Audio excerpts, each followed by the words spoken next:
తెలంగాణకు అన్యాయం జరుగుతూనే ఉన్నది. ఆంధ్రప్రదేశ్ ఉన్నప్పుడు అదే జరిగింది, ఇప్పుడు తెలంగాణ వచ్చినప్పుడు కూడా అదే జరుగుతున్నది. ఎందుకు అప్పుడు జరిగిందంటే అసెంబ్లీలో 2/3 ఆంధ్ర వాళ్ళు, 1/3 తెలంగాణ వాళ్ళు. Andhra enjoyed irreversible majority, Telangana suffered irreversible minority. కాబట్టి నీళ్ళన్నీ అట్టే పోయినాయి. పల్లెము కాదు పోయేది నీళ్లు. అధికారం ఎక్కడ ఉంటే అక్కడ పోతాయి నీళ్లు, అక్కడ బారుతాయి. ఆంధ్రలో అధికారం ఉంది, ముఖ్యమంత్రి అంతా వాళ్ళే ఉన్నారు, పెత్తనం వాళ్ళదే ఉన్నది. అందుకని అన్ని అటే బారినాయి నీళ్ళన్నీ. నదులు, నిధులు, నియామకాలు అన్ని ఆంధ్రాకి పోయినాయి. తెలంగాణ వచ్చినాక మారుతుంది అనుకుంటే ఏం మార్పు లేదు, మళ్ళీ అటే బారుతున్నాయి నీళ్ళన్నీ. నదులు, నిధులు, ఎందుకంటే నిధులు ఎవడిస్తే నదులు అటు పోతాయి. ఇట్లా ఇంత జరిగితే పాలమూరు కరువు అధ్యయనానికి రాఘవాచార్య గారు ఇక్కడ రాదు, మధ్యలోకి రండి.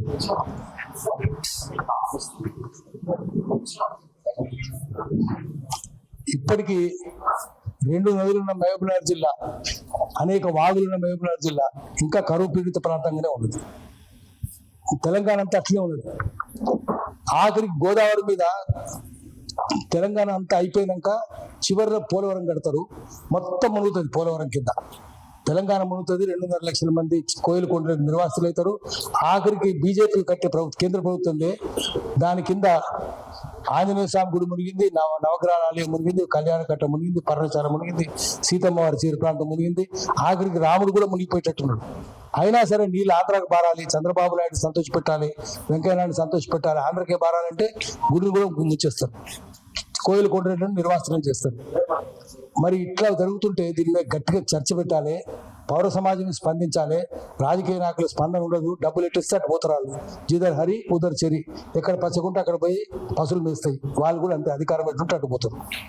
అందుకని ఈ చర్చ పెట్టినాము. దీనికి సభాధ్యక్షత వహిస్తున్న సీనియర్ జర్నలిస్టు, తెలంగాణ ఉద్యమకారుడు పాషిని యాదగిరి గారు, తర్వాత మహబూబ్నగర్ నుంచి అంటే మహబూబ్నగర్ అంటే పాలమూరు అధ్యయన వేదిక రాఘవాచార్య గారు, నానాల గోవర్ధన్ గారు, ప్రొఫెసర్ వినాయక రెడ్డి గారు, ఇక్కడ పాల్గొంటున్న ప్రెస్ మిత్రులకు, ఇతర మిత్రులందరికీ పేరు పేరు నమస్కారాలు తెలియజేస్తూ, ఈరోజు ఈ కార్యక్రమం పెట్టిన ప్రధాన ఉద్దేశం ఏంటంటే, ఈ మధ్యన అంటే 21 తారీఖు అంటే పోయిన లాస్ట్ సండే కేసీఆర్ గారు ఈ అంశాన్ని లేవనెత్తడం జరిగింది.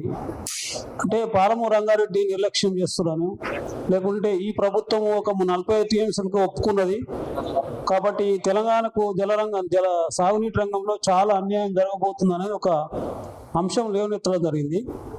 దీని క్రమంలో ఈ ప్రభుత్వం ఏం చేసిందంటే, ఇప్పుడు కృష్ణా గోదావరి జలాల మీద ఒక చర్చ అనేది ఇప్పుడు 2వ తారీఖు కృష్ణా మీద, 3వ తారీఖు గోదావరి మీద, తర్వాత ఫస్ట్ నాడు ఇదే అంశం పైన అందరు ఎమ్మెల్యేలకు ఒక అవగాహన సదస్సు అనేది ప్రభుత్వం నిర్వహించబోతుంది.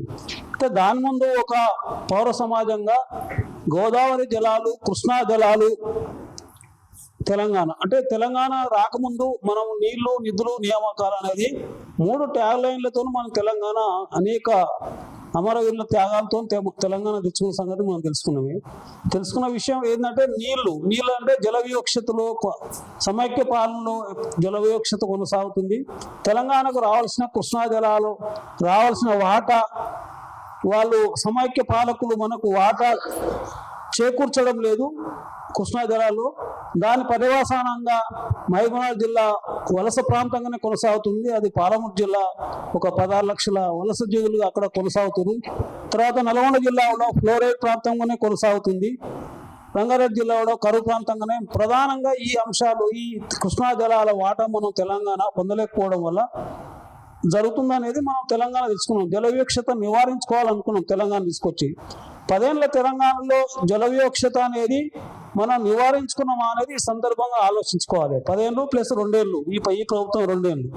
అంటే ఏ పరిస్థితి ఉందో తెలంగాణ రాకముందు కృష్ణా మీద, గోదావరి మీద అదే పరిస్థితి కొనసాగుతుంది. ఇప్పటికీ ఏమాత్రము సాగునీటి యొక్క పరిస్థితి మారలేదు అనేది గణాంకాలు అనేది నేను ఇప్పుడు పవర్ పాయింట్ ప్రెజెంటేషన్లో చెప్పబోతున్నా.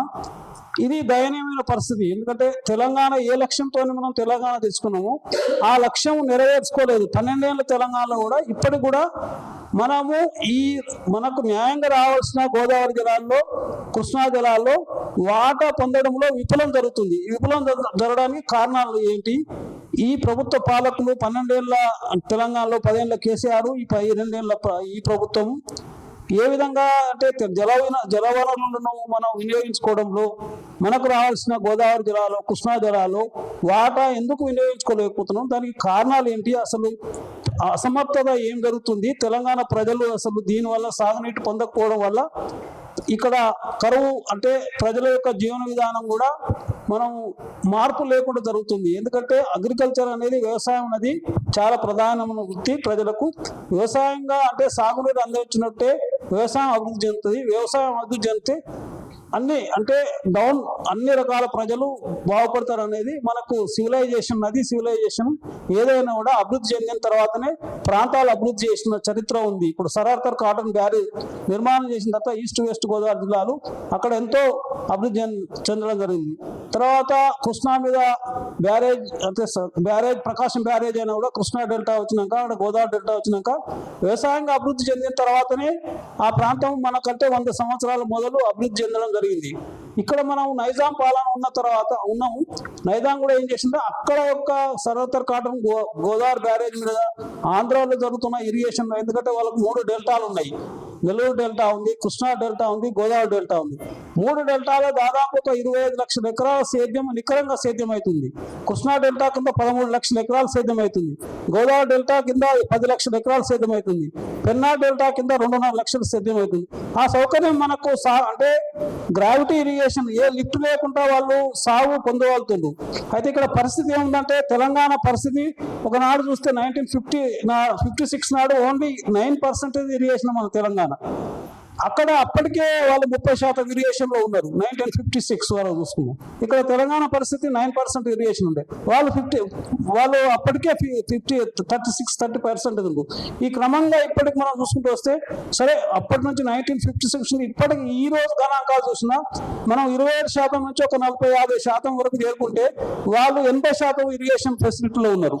ఇలాంటి ఈ గణాంకాలు ఉన్నాయి జిల్లాలో ఏదుగా ఈ ఇరిగేషన్ లో మనం ఎంత వెనుకబడి ఉన్నాము సాగునీటి రంగంలో అనేది మనం తెలుసుకోవాల్సి ఉంది. కాబట్టి దీనికి ఈ ప్రణాళికలు సాగునీటి జల విధానంలో అంటే 10 ఏళ్ళ తెలంగాణలో కానీ ఈ 2 ఏళ్ళ ఈ ప్రభుత్వ పాలనలో కానీ సాగునీటి అభివృద్ధిలో మనం సాగునీటిని వినియోగించుకోవడంలో ఎందుకు సామర్థ్యత పొందలేకపోతున్నాం.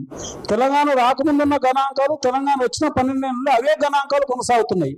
సరే అవిటిని ఈ గణాంకాలు అనేది ఈ పిక్చరైజేషన్, ఎందుకంటే పవర్ పాయింట్ ప్రెజెంటేషన్ ద్వారా మీకు తెలపాలనే ఉద్దేశంతో ఈ రోజు ఈ మీటింగ్ నిర్వహించడం జరుగుతుంది.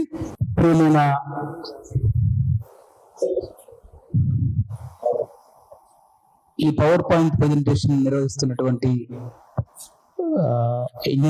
రిటైర్డ్ ఇంజనీర్స్ ఫోరం అధ్యక్షులు స్నేహితులు దొంతు లక్ష్మీనారాయణ గారు, ఈ వేదికకి అధ్యక్షత వహిస్తున్నటువంటి సుదీర్ఘకాలంగా దశాబ్దాలుగా ప్రజల పక్షాన, పీడిత ప్రజల పక్షపాతాన ఉద్యమాల్లో తెలంగాణ ఉద్యమంలో పీడిత ప్రజల పక్షాన సుదీర్ఘకాలంగా కొనసాగుతూ ఈ వేదికకి అధ్యక్షత వహిస్తున్నటువంటి సీనియర్ జర్నలిస్ట్ పాషం యాదగిరి గారు, ప్రొఫెసర్ వినాయక్ రెడ్డి గారు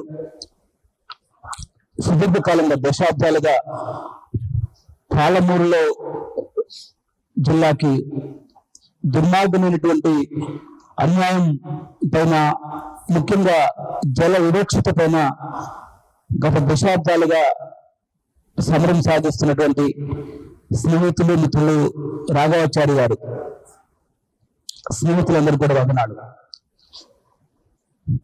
అయితే ఈరోజు కేసీఆర్ బీఆర్ఎస్ మధ్య మాజీ ముఖ్యమంత్రి, అదేవిధంగా రేవంత్ రెడ్డి రేపు పవర్ పాయింట్ ప్రెజెంటేషన్ కూడా చేయబోతున్నారు.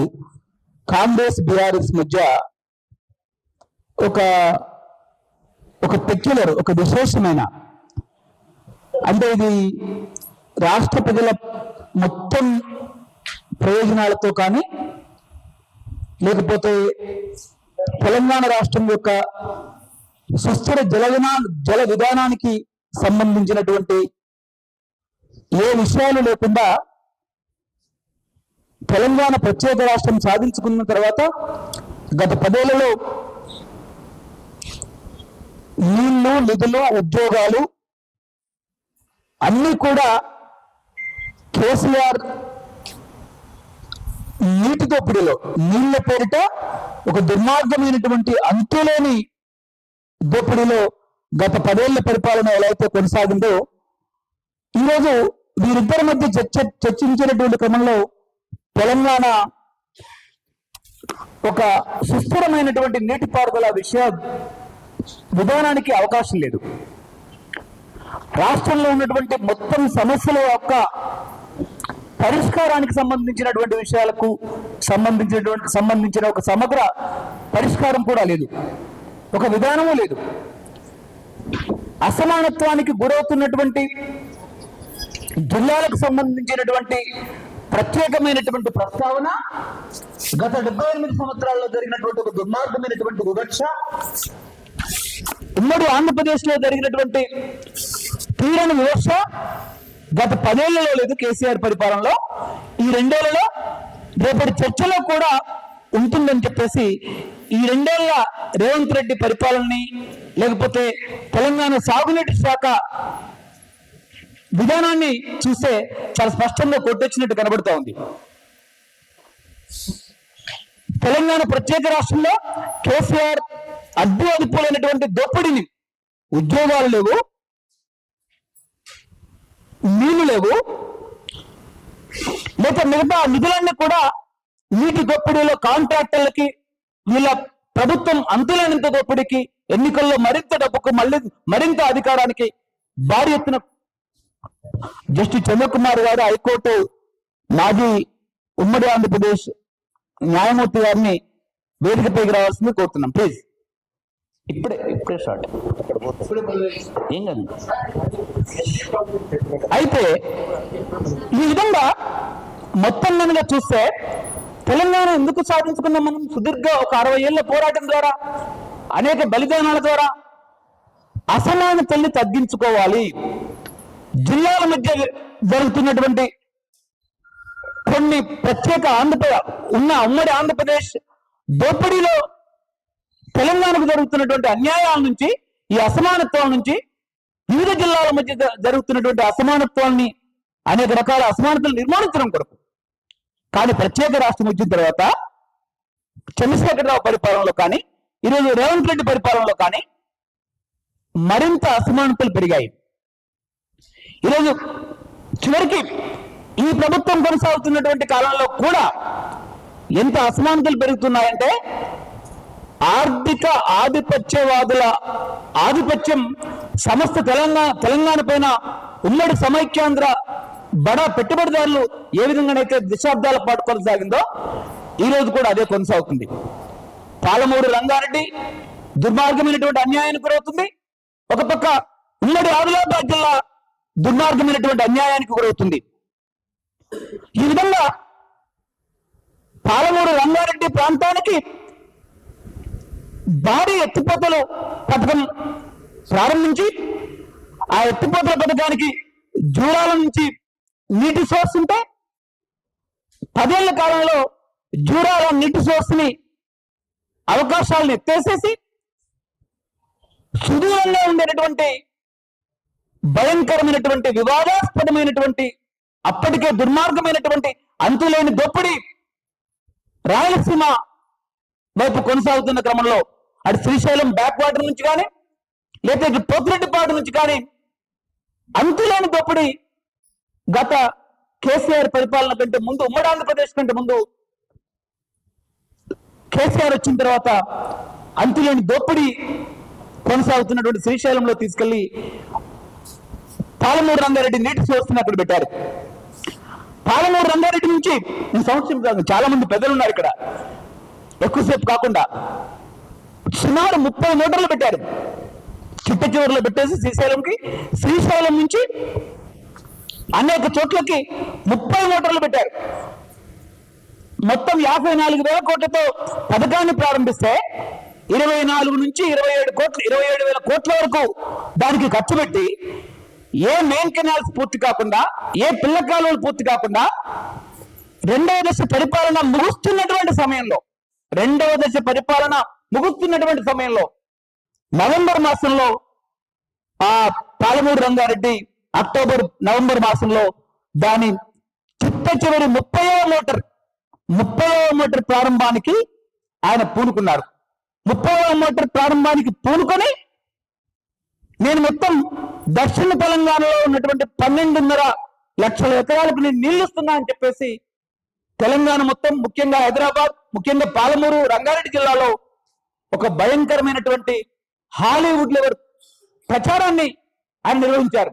ఇప్పటికీ నా కళ్ళల్లో స్పష్టంగా కనబడతా ఉంది. 12 లక్షల ఎకరాలకు మేము నీళ్లు ఇచ్చేసాం అని చెప్పేసి హైదరాబాద్ నుండి ఫ్లెక్సీలు, పాలమూరు మొత్తం ఉమ్మడి పాలమూరు, వరంగల్, మన దక్షిణ తెలంగాణలో కూడా ఫ్లెక్సీలు పెట్టినటువంటి క్రమం కనబడుతోంది. ఈ విధంగా మనం కనుక చూస్తే అంటే జనాన్ని వంచడంలో కానీ, జనాన్ని మొత్తం మాయ చేయడంలో ఆ కేసీఆర్ ప్రభుత్వం అంత ప్రపంచ స్థాయి ప్రతిభ బహుశా ఎవరు కనబరచలేదు. ఈరోజు మేము తప్పు చేశాం, పాలమూరు రంగారెడ్డికి అన్యాయం చేశామని చెప్పేసి కూతురే సాక్ష్యం ఇస్తుంది, సొంత కూతురు. ఈ విధంగా మొత్తం భారతదేశంలో ఉమ్మడి పాలమూరు జిల్లా, ఒక పక్క ఉమ్మడి ఆదిలాబాద్ జిల్లా ప్రణాళికా సంఘం నివేదికల ప్రకారం మొట్టమొదటి అత్యంత వెనుకబడ్డ జిల్లాలు. కేసీఆర్ ప్రభుత్వ హయాంలో ఈ జిల్లాల యొక్క జల వివక్షతని పరిష్కరించడానికి, అసమానతలను పరిష్కరించడానికి కేసీఆర్ ప్రభుత్వ హయాంలో కానీ, ఉమ్మడి ఆంధ్రప్రదేశ్ లో కానీ, ఇప్పుడున్నటువంటి రేవంత్ రెడ్డి ప్రభుత్వ హయాంలో కానీ ఏమాత్రం ప్రణాళికలో తావులేదు. ఒక పక్క ఉమ్మడి ఆంధ్రప్రదేశ్ ఆధిపత్యం గతంలో కొనసాగితే, ఈరోజు నల్గొండ జిల్లా మంత్రుల ఆధిపత్యం బ్రహ్మాండమైనటువంటి స్థాయిలో, తెలంగాణ ఉమ్మడి ఆంధ్రప్రదేశ్ కంటే భారీ స్థాయిలో ఒక అమెరికన్ సామ్రాజ్యవాదుల లెవెల్లో కొనసాగుతూ ఉంది. ఉన్న నిధులన్నీ అడ్డే పోతాయి, మిగతా జిల్లాలకి నామాత్రంగా ఉంటాయి. ఒక తెలంగాణకు మొత్తానికి సంబంధించినటువంటి సాగునీటి పారుదల విధానం ఉందా అని చెప్పేసి మేము కేసీఆర్ ప్రభుత్వాన్ని 10 ఏళ్లుగా ప్రశ్నించాం. ఈరోజు రేవంత్ రెడ్డి ప్రభుత్వాన్ని, సాగునీటి శాఖను చూస్తున్నటువంటి ఉత్తమ్ కుమార్ రెడ్డి గారిని కూడా మేము కాంగ్రెస్ పెద్దల్ని రాహుల్ గాంధీని తెలంగాణ ఏ ఉద్దేశంతో సాధించబడింది, మీరేం చేస్తున్నారు?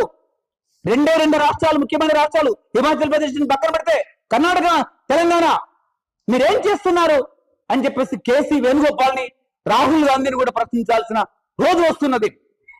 ఉమ్మడి మహబూబ్ నగర్ జిల్లా కానీ, లేకపోతే ఇక్కడే చంద్రకుమార్ గారు ఉన్నారు.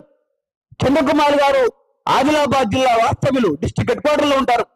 వీళ్ళ నాన్న స్వాతంత్ర సంగ్రామంలో పోరాడారు. అనేక మంది విద్యార్థులకు ఆదర్శవంతమైనటువంటి విద్యను గడిపారు. వీళ్ళ నాన్నగారు సుభాష్ చంద్రబోస్ ఆర్మీలో కూడా పనిచేశారు. ఒక అత్యంత ఆదర్శవంతమైనటువంటి కుటుంబంలోంచి వచ్చినటువంటి చంద్రకుమార్ గారు తన జీవితాంతం చివరికి వృద్ధాప్యంలో కూడా ఈరోజు ప్రజల పక్షాన కొట్లాడుతున్నారు. ఆయనున్న ఉమ్మడి ఆదిలాబాద్ జిల్లాకి, కోదండరాంజు కూడా ఉమ్మడి ఆదిలాబాద్ జిల్లానే, ఉమ్మడి ఆదిలాబాద్ జిల్లాకి రాఘవాచారి గారు, అరగోపాల్ గారు, అనేక మంది ప్రముఖులు ఉన్నటువంటి ఉమ్మడి పాలమూరు జిల్లాకు కూడా దుర్మార్గమైనటువంటి అన్యాయం జరుగుతూ ఉంది. ఆదిలాబాద్ జిల్లాకు జరుగుతున్న అన్యాయం ఏంటి? ఈ రేవంత్ రెడ్డి ఈరోజు రేపు చర్చించబోయేటువంటి పవర్ పాయింట్ ప్రెజెంటేషన్ లో పాలమూరుకు సంబంధించిన, ఉమ్మడి ఆదిలాబాద్ జిల్లాకు సంబంధించిన, లేకపోతే కరువు ప్రాంతాలైనటువంటి మిగతా ప్రాంతాలకు సంబంధించిన ఎత్తిపోతలే కాకుండా సుస్థిరమైనటువంటి జల విధానానికి ఏమైనా అవకాశం ఉందా అని చెప్పేసి రేపటి జల విధానంలో కేసీఆర్ తో పాటు రేవంత్ రెడ్డి గారిని కూడా మేము ప్రశ్నిస్తా ఉన్నాం. ఎందుకంటే ఉమ్మడి ఆదిలాబాద్ జిల్లా చుట్టూ గోదావరి 290 కిలోమీటర్లు ప్రవహిస్తుంది, పెనుగంగ 160 కిలోమీటర్లు, వార్దా నది 70 కిలోమీటర్లు, ప్రాణహిత ఉమ్మడి ఆదిలాబాద్ జిల్లాను అనుకుని 113 కిలోమీటర్లు ప్రవహిస్తుంది. ఈ మొత్తం నదులు, ఈ 5 నదులు కూడా, వార్దా నది 70 కిలోమీటర్లు, ఈ 5 నదులు కూడా 600 కిలోమీటర్ల పైన, 630 కిలోమీటర్ల పైన ఉమ్మడి ఆదిలాబాద్ జిల్లా చుట్టూ ప్రవహించి ఒక 3.5 3,500 టీఎంసీల నీళ్లు అక్కడి నుంచి సముద్రంలో కలుస్తాయి. కానీ ఆ జిల్లాకు సంబంధించిన కుప్పి పైన రాజశేఖర రెడ్డి ప్రణాళిక చేస్తాడు, కేసీఆర్ డిపిఆర్ చేస్తాడు, చివరికి రేవంత్ రెడ్డిపై ఎన్నికల సమయాన నేను కుప్పి కడతా అంటారు. కేవలం 800 కోట్లు 1000 కోట్లు ఈరోజు ఇన్ని వేల కోట్లు ఖర్చు చేస్తున్నారు. గ్రావిటీ ప్రాజెక్టు 1450 మీటర్ల నుంచి చెన్నూరుకి 350 ఫీట్ల దిగువకు నీళ్లు పరుగులు తీస్తూ హిమాలయ పర్వతాల నుంచి ఎవరెస్ట్ శిఖరాల నుంచి దుముకుతూ వస్తున్నట్టుగా వస్తాయి. అన్ని చోట్ల విద్యుత్తు ఎత్తిపోతలు పెడితే, విద్యుత్తు ఖర్చు అవుతే, ప్లాంట్లు పెడితే అక్కడ విద్యుత్ ప్లాంట్ 3 పెట్టొచ్చు, కానీ దానికి స్థానం ఉండదు. ఒక పక్కన శ్రీరామ్ సాగర్ లో సారథి లోయసిరా పక్కన గడిచేంత ఆదిలాబాద్ కంటే వెళ్ళక ముందు, అంటే శ్రీరామ్ సాగర్ ప్రాజెక్టులో సారథి ముంపు గ్రామం. అక్కడి నుంచి గాజుల్ నర్సాపూర్ అనే ఊరికి వెళ్ళారు సారు. ఆ గాజుల్ నర్సాపూర్ కూడా శ్రీరామ్ సాగర్ లో ముంపు గ్రామం జస్టిస్ చంద్రకుమార్ గారిది. నిజామాబాద్ జిల్లావి 33 గ్రామాలు పోతే ఆదిలాబాద్ జిల్లావి 56 గ్రామాలు పోయినాయి. ఈ రోజు వరకు శ్రీరామ్ సాగర్ లో మునిగినటువంటి గ్రామాల ప్రజలకి పరిహారం రాలేదంటే అంటే ఈ భారతదేశ ప్రజాస్వామ్య వ్యవస్థ, న్యాయ వ్యవస్థ ఎంత దౌర్భాగ్యమైనటువంటి పరిస్థితుల్లో ఉన్నాయో చూడండి. ఈ రోజుకి సుప్రీంకోర్టులో, హైకోర్టులో కొట్లాడుతున్నారు శ్రీరామ్ సాగర్ పరిహారం గురించి. అలాంటి జిల్లాకి నీటి వాటాలో కనుక మొత్తం మనం 100,000 టీఎంసీలను కనుక లెక్క వేస్తే శ్రీరామ్ సాగర్ నుంచి వెళ్లాల్సినటువంటి కాలువ ఎక్కడి వరకు? చెన్నూరు వరకు వెళ్ళాలి. కడమని కలుపుకొని ఆ కాలువ సౌత్ తెలంగాణలో ఏది కాకతీయ కాలువగా పేరుండి ఆ కాలువ 190 కిలోమీటర్లు వరంగల్, 340 కిలోమీటర్లు పోతే తిరుమలగిరి, ఖమ్మం, వరంగల్, నల్గొండ జిల్లా వరకు వస్తుంది. కానీ ఈ కాలువ కడెం దాటి హాజీపూర్ పోగానే 74 కిలోమీటర్ వద్ద ఆగుతుంది. అది 150 కిలోమీటర్లు పోవాలి. ఇది 50 ఏళ్లుగా పాలమూరుతో పాటు ఉమ్మడి ఆదిలాబాద్ జిల్లాకు జరుగుతున్న అన్యాయం. దీనిపైన మాకు మెమోరాండం ఇవ్వడానికి గత ప్రభుత్వాన్ని 10 ఏళ్లుగా పోరాడి కూలగొడితే కనీసం ఈ ప్రభుత్వం మాకు మెమోరాండం ఇవ్వడానికి కూడా తెలంగాణ నీటిపారుదల శాఖ కానీ రేవంత్ రెడ్డి కానీ 2 ఏళ్లు గడిచి వెళ్తున్నటువంటి సందర్భంలో కూడా ఈ రోజుకి అవకాశం ఇవ్వలే. ఎత్తిపోతలు మాత్రమే కాదు, గ్రావిటీ పథకాలు మాత్రమే కాదు, మీ దాంట్లో ఎందుకు ఈరోజు కొహిర్ ప్రాంతంలో 3 డిగ్రీలు 4 డిగ్రీలు 5 డిగ్రీలు చలిపెడుతుంది? దానికి కారణం ఏంటంటే ఆ ప్రాంతం అంతా కూడా గొట్టిగారిపల్లి అనే చోట వినాయక్ రెడ్డి గారు, మేము, సుదర్శన్ రావు గారు, మరికొద్ది మంది మిత్రులను కలిసి చంద్రకుమార్ గారు ఉండే అంతా కలిసి మేము ఆ గొట్టిగారిపల్లికి వెళ్ళాం. హనుమంతరావు గారు ఇదే దాంట్లో తెలంగాణ నీటి ప్రయోజనాల కొరకు, తుమ్మిడియేటి ప్రాజెక్టు కొరకు, కాళేశ్వరానికి వ్యతిరేకంగా హనుమంతరావు గారు ప్రపంచ ప్రఖ్యాత ఇంజనీర్, ఎవరు మన లక్ష్మీనారాయణ గారు, మేము, వెంకటరమణ, అనేక మంది, కే ప్రతాప్, మేము అందరం కలిసి ఆ ప్రాజెక్టు కొరకు, వినాయక్ రెడ్డి గారు మేమందరం కలిసి, ఇక్కడ ఉన్నటువంటి పాసం యాదగిరి గారు, చంద్రకుమార్ గారు, అనేక మంది కలిసి సుదీర్ఘకాలం పాటు ఉద్యమించాం. ఆ కొయ్యూరు ప్రాంతంలో ఈరోజు అంత కోల్డ్ టెంపరేచర్ ఉండడానికి కారణం ఏంటి అంటే ఆ గొట్టిగారిపల్లి అనే ప్రాంతంలో 4 వాటర్ కాన్సెప్ట్, చతుర్భుజ జల ప్రక్రియ అమలు చేయడం. ఆ చతుర్భుజ జల ప్రక్రియలో 4,000 రూపాయలతోటే ఆ ప్రాంత 2-3 గ్రామాల్లో పూర్తి స్థాయిలో 2 పంటల నుంచి 3 పంటలు ఈరోజు పండించుకుంటున్నారు. అనేక మంది పేదలు పాలేరు ఉండడం మానేసి వాళ్ళందరూ సొంత వ్యవసాయదారులుగా, రైతులుగా మారిపోయారు.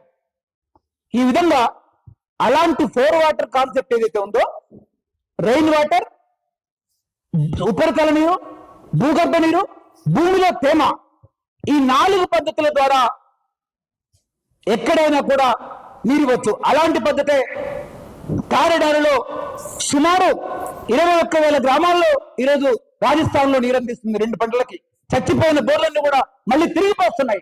మీ దాంట్లో ఎక్కడైనా కాంగ్రెస్ కేసీఆర్ ప్రభుత్వంలో కానీ, లేతే ఈరోజు మన రేవంత్ రెడ్డి ప్రభుత్వంలో కానీ అలాంటి ఒక సుస్థిరమైనటువంటి జల విధానానికి అవకాశం ఉందా? చివరిగా ఒకే ఒక్క మాట చెప్తూ నేను ముగిస్తాను. ఇక తుమ్మిడి కాళేశ్వరానికి వ్యతిరేకంగా మేడిగడ్డ అన్నారం సుందిల్లం కుంగిపోయింది. దానిపైన విచారణ కమిషన్ వేశారు. ఆ 3 బ్యారేజీలు అవినీతిలో ఉన్నాయని చెప్పేసి పినాకిని చంద్రఘోష్ అద్భుతమైన నివేదిక ఇచ్చారు. NDSA national dam safety authority ఆ 3 బ్యారేజీలు ఎందుకు పనికిరావో, దానిలో రిపేర్ చేయకుండా ఒక చుక్క కూడా నీళ్లు నిలిపోతాయని చెప్పారు.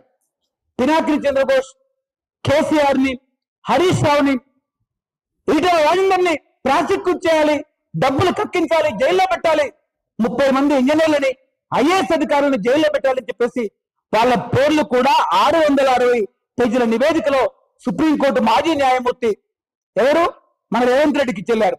మరి మీరు చర్యలు తీసుకోవడానికి ఎందుకు తీసుకోలేదండి? మీకు అవినీతి పైన నిజాయితీతో కూడినటువంటి పోరాటం కనుక ఉంటే కేసీఆర్ ఎందుకు లోపల పెట్టలేదు? వేల కోట్ల రూపాయల అవినీతి సొమ్మును ఎందుకు కక్కించలేదు? హరీష్ రావుని ఈటెల్లో ఎందుకు పెట్టలేదు? అకస్మాత్తుగా అసెంబ్లీలో చర్చ పెట్టేసి నివేదికను మేము CBIకి ఇస్తున్నామని చెప్పారు. మీరే రేవంత్ రెడ్డి గారు పోలీస్ మంత్రి, మీ చేతిలో ప్రభుత్వం ఉంది, మీ చేతిలో అధికారం ఉంది, బీజేపీకి మీరు ఎందుకు ఇచ్చారని చెప్పేసి మేము ప్రశ్నిస్తున్నాం. ఆ CBI బీజేపీకి ఇచ్చిన తర్వాత ఈ రోజు వరకు ఒక్క అడుగు కూడా ముందుకెళ్ళే. ఎందుకంటే కేసీఆర్ నరేంద్ర మోడీ దోస్తులు. ఈటెల రాజేందర్ నిన్నటి వరకు కేసీఆర్ ప్రభుత్వంలో ఆర్థిక మంత్రి, ఇవాళ బీజేపీ ప్రముఖ నాయకుడు, అత్యంత కీలకమైనటువంటి ఎంపీ. కాబట్టి ఆ నివేదికను ముట్టుకుంటే ఆయన స్నేహితుడు నిన్ననే పార్లమెంటు సమావేశాల సందర్భంలో నా స్నేహితుడు కేసీఆర్ ఆరోగ్యం బాగుందా అని చెప్పేసి మోడీ పలకరిస్తారు. ఇంత అద్భుతమైనటువంటి మిత్రులు కేసీఆర్ ని జైల్లో వేసేటటువంటి శక్తి మోడీకి, ఈటెల రాజేందర్ను జైల్లో వేసే శక్తి మోడీకి, హరీష్ రావును జైల్లో వేసే శక్తి మోడీకి ఉందా అని చెప్పేసి ప్రశ్నిస్తున్నాం. అంటే పినాకిని చంద్రఘోష్ అవినీతి రిపోర్ట్ కోల్డ్ స్టోరేజ్లోకి వెళ్తుంది. మోడీ ప్రభుత్వం CPI బొందబెట్టబోతుంది. వాళ్ళ పాత మిత్రుల్ని కాపాడబోతున్నారు. నేరస్తులు ఈ రాష్ట్రాన్ని దోచుకున్నటువంటి, ఈ రాష్ట్రాన్ని అడ్డు అదుపులేనంతగా పంది కుక్కల కంటే, బకాసుల కంటే, తిమింగలాల కంటే చరిత్రలో ఏ పేరు పోల్చడానికి సరిపోయినటువంటి దోపిడీ, ఎక్స్ప్లాయిటేషన్ అండ్ ఎక్స్ప్రాప్రియేషన్ కొనసాగించినటువంటి వీరందరినీ కూడా రక్షించడానికి మోడీ ప్రభుత్వం అద్భుతమైనటువంటి ప్రణాళిక వేస్తున్నారు. వీళ్ళందరూ చీకటి మిత్రులే. ఈరోజు ప్రజలే ఇలాంటి అవినీతి పనులని ప్రభుత్వాల నుంచి తోసి తమదైనటువంటి పరిపాలనను, ప్రజాస్వామ్యాన్ని, పీడిత ప్రజల, సామాన్య ప్రజల ప్రజాస్వామ్యాన్ని సాధించుకునేంత వరకు వేరే బతుకు లేదు. ఆ విధంగా అందరూ ఒక్కటి కావాల్సినటువంటి అవసరం ఉంది. చివరిగా ఒకే విషయం, మేము కాళేశ్వరంతో కొద్దిగా తుమ్మడి తీసుకొస్తున్నామని చెప్పారు. రాహుల్ గాంధీ, రేవంత్ రెడ్డి హెలికాప్టర్ వేసుకుని 6 అడుగులు కుంగిపోయిన 8 బ్లాకుల్లో 88 పియర్స్ లో 88 గేట్లలో 7వ బ్లాక్ అయినటువంటి 21 గేట్లు 21 పియర్స్ లో దగ్గరికి వెళ్ళి అక్కడి రాహుల్ గాంధీ, రేవంత్ రెడ్డి నడుస్తూ ఫోటోలకు ఫోజులు ఇచ్చారు. మరి ఆ 3 బ్యారేజీలు రిపేర్ చేసే పరిస్థితి లేదు. రిపేర్ చేయమని చెప్పేసి LNTకి నీటిపారుదల శాఖ ఈరోజు రేవంత్ రెడ్డి ప్రభుత్వం లేఖ రాస్తే LNT పట్టించుకోవట్లేదు, నవయుగ పట్టించుకోవట్లేదు, ఎవరు పట్టించుకోవట్లేదు. ప్రాజెక్టు కింద మొత్తం బొంగలు పట్టాయి, చాలా పెద్ద పెద్ద బొంగలు పట్టాయి. NDSA ఏం చెప్తుంది అంటే, ఒకవేళ మీరు 7వ బ్లాక్ ను 11 పియర్స్ ను 11 గేట్లను అడుగుముట్ట తవ్వి కూలగొట్టి పక్కదానికి ఏమాత్రం నష్టం జరగకుండా కూల్చి నిర్మించిన 1వ బ్లాకు, 2వ బ్లాకు, 8వ బ్లాకు, దాంట్లో ఉన్న గేట్లు, పియర్స్ కుంగిపోవు అనేటటువంటి గ్యారంటీ లేదు. అలాంటి పరిస్థితే అన్నారం సుందిలో జరుగుతుంది. మరి అలాంటి సుందిళ్ళకి మళ్ళీ మీరు తుమ్మిడిగట్టు నుంచి మైలారం మీదుగా నీళ్ళు ఎలా తీసుకొస్తారండి? సుందిళ్ళ మీద, అన్నారం మీద, మేడిగడ్డ మీద ఇదే రేవంత్ రెడ్డి ప్రభుత్వం పినాకిని చంద్రఘోష్తో అవినీతి విచారణ చేసి ఆ ప్రాజెక్ట్ ఎందుకు పనికిరాదని చెప్పి ఒక్క చుక్క నీరు నిలిపిన ఆ ప్రాజెక్టు ప్రమాదం అని చెప్పేసి నేషనల్ డ్యామ్ సేఫ్టీ అథారిటీ చెప్పింది. కేసీఆర్ ప్రభుత్వ హయాంలో మానేరు డ్యామ్ లో అనేక చెక్ డ్యామ్లు కట్టారు. సుమారు 2,500 నుంచి 3,000 కోట్ల విలువ చేసి చెక్ డ్యామ్. దయచేసి ఇక్కడ ఉన్నటువంటి వాళ్ళందరూ కూడా ఒకనొక రోజు నిజ నిర్ధారణ కమిటీ వెళ్ళాలి. ఆ చెక్ డ్యామ్లు కేసీఆర్ ప్రభుత్వంలోనే సుమారు 8 కూలిపోయినాయి. ఆయన కట్టిన చెక్ డ్యామ్లు ఆయన కూలిపోయినాయి.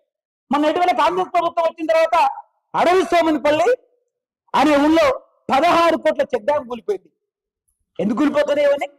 ఎందుకు కూలిపోతున్నాయంటే కట్టవలసినటువంటి చోట స్థలాన్ని నిర్ణయించే చోట స్థలానికి సంబంధించినటువంటి భూగర్భ పరిశోధనని నిశ్చితంగా బోర్ హోల్స్ వేసి లోపల మట్టి ఉందా, లోపల శాండ్ ఉందా, లోపల హార్డ్ ర్యాక్ ఉందా, లోపల గ్రానైట్ ర్యాక్ ఉందా, పగిలిపోయే సున్నపు రాయి ఉందా అనేటటువంటి పునాదిని తెలుసుకోకుండా, సెంట్రల్ డిజైన్ స్థానిక పరిస్థితిని తెలుసుకోకుండా కట్టినటువంటి దుస్థితే Annaram, Medigadda, Sundilla. No geotechnical test పరీక్షలు లేవు, ఏ రకమైనటువంటి భూగర్భ పరీక్షలు లేవు. అందుకని అన్నారం, మేడిగడ్డ, సుందిల్ల కూలిపోయిందని ఎన్డీఎస్ఏ చెప్పింది. ఈరోజు అలాంటి చెక్ డ్యాంలన్నీ కూలిపోతున్నాయి. మరి అలాంటి చెక్ డ్యాంలే ఒక చిన్న, ఆఫ్టర్ ఆల్ చెక్ డ్యామ్ లో ఒక క్వార్టర్ టీఎంసీ కాదు, ఏది ఒక హుస్సేన్ సాగర్ లో ఉండే నీళ్లు కాదు, హుస్సేన్ సాగర్ లో పదో వంతు నీళ్లుండనటువంటి ఒక చిన్న చెక్ డ్యామ్, ఒక 5-10 మీటర్ల ఎత్తు ఉన్నట్టు 4-5 మీటర్లు 2-3 మీటర్ల ఎత్తుండే చెక్ డ్యామ్ కూలిపోతుంటే 80 టీఎంసీలు సుందిల్లోకి వస్తే సుందిల్ల ప్రాజెక్ట్ ఆగుతుందా? సుందిల్ల ప్రాజెక్ట్ లో 2016లో మొదలెడితే 2 సంవత్సరాల్లో పూర్తి కావాలంటే 2019లో 2.5-3 సంవత్సరాల్లో పూర్తి చేసి అప్పగిస్తే 2019లోనే దిమ్మలు మొత్తం కొట్టుకుపోయాయి. అకార్డింగ్ టు ఇస్రో శాటిలైట్స్ ప్రకారం 2019లో ర్యాక్స్ 2 పునాది భాగం ఆఫ్రాన్ 19, 20, 21, 22, 23 వరదలకు మొత్తం తుడిచిపెట్టుకుపోయినాయి. అన్నారం, మేడిగడ్డ, సుందిల్ల మొత్తం అన్నిట్లో భూగర్భంలో మొత్తం బొంగలు పడ్డాయి. ఆ బొంగలన్నింటినీ కూడా సిమెంట్ గ్రౌంటింగ్, పాలియూరథిన్ గ్రౌంటింగ్, అనేక రకాల గ్రౌటింగ్, అంటే గ్రౌటింగ్ అంటే రకరకాల పద్ధతుల్లో బొంగలు పూడ్చడం. ఏం లేదు, ఓ భాష, ఒక టెక్నికల్ లాంగ్వేజ్. పూడ్చితే ఆ పూడ్చిన బొంగలన్నీ ప్రకృతి నీటి ఒత్తిడి శక్తికి మొత్తం తుడిచిపెట్టుకుని పోయినాయి. ప్రతి బొంగ మళ్ళీ తెచ్చుకున్నాయి, కొత్త బొంగలు పడ్డాయి, ఒక్కోటి నానోకారంత బొంగ. మరి అలాంటి దాంట్లోకి నువ్వు 9 నుంచి 80 టీఎంసీలు వచ్చి 1600 కోట్లు తగ్గుతున్నాయని పేరిట దానికి తీసుకొస్తే 20 కిలోమీటర్ల మళ్ళీ కొత్త టన్నెల్ అవ్వదు. ఆ 20 కిలోమీటర్ల టన్నెల్ తవ్వడానికి దీనికి దానికి అంత కలిసి అక్కడ ఒక మోటార్లు ఉన్నాయని పేరిట మళ్ళీ 10,000 కోట్లు ఖర్చు పెట్టి మళ్ళీ సుందిల్ల మొత్తం తుడిచిపెట్టుకొని పోయిన తర్వాత అప్పుడు 10,000 కోట్లకు కేసీఆర్ బాధ్యుడైనట్టు, అన్నారం, మేడిగడ్డ 1,00,000 కోట్లకు కేసీఆర్ బాధ్యుడైనట్టు ఈరోజు సుందిల్ల తిమ్మిడిఎట్టికి రేవంత్ రెడ్డి, ఉత్తమ్ కుమార్ రెడ్డి బాధ్యులు అవుతారా అని మేము ప్రశ్నిస్తున్నాం. కాబట్టి ఇవన్నీ కూడా రావాలి. ఇవన్నీ రేపు అక్కడ రావు, అసెంబ్లీ చర్చలో ఇవన్నీ రేపు రావు. ఈ క్రమాన్ని, సుస్థిర నీటిపారుదల విధానాన్ని, మిగతా అనేక విషయాలని కూడా అసమానత్వంలో ఉన్నటువంటి నీటి జిల్లాలకు సంబంధించి అసమానత్వంలో ఉన్నటువంటి అన్యాయం అయిపోతున్నటువంటి దశాబ్దాలుగా అన్యాయం అయిపోతున్న జిల్లాలకు కూడా నీటిపారుదల విధానాన్ని లోతైన విధంగా చర్చించి అనేక మంది ఆ దాంట్లో పనిచేస్తున్నటువంటి సామాజికవేత్తలని, నీటిపారుదల రంగ నిపుణుల్ని, ప్రజా సంఘాల బాధ్యుల్ని కూడా దానిలో భాగస్వామ్యం చేస్తూ దీనికి సంబంధించినటువంటి ఒక సుస్థిర నీటిపారుదల విధానాన్ని తెలంగాణకు ఇప్పటి వరకు లేదు, ఇప్పటికైనా రూపొందించాలని చెప్పేసి మేము తెలంగాణ జలసాగం సమితి తరఫున డిమాండ్ చేస్తున్నాం ప్రభుత్వాన్ని.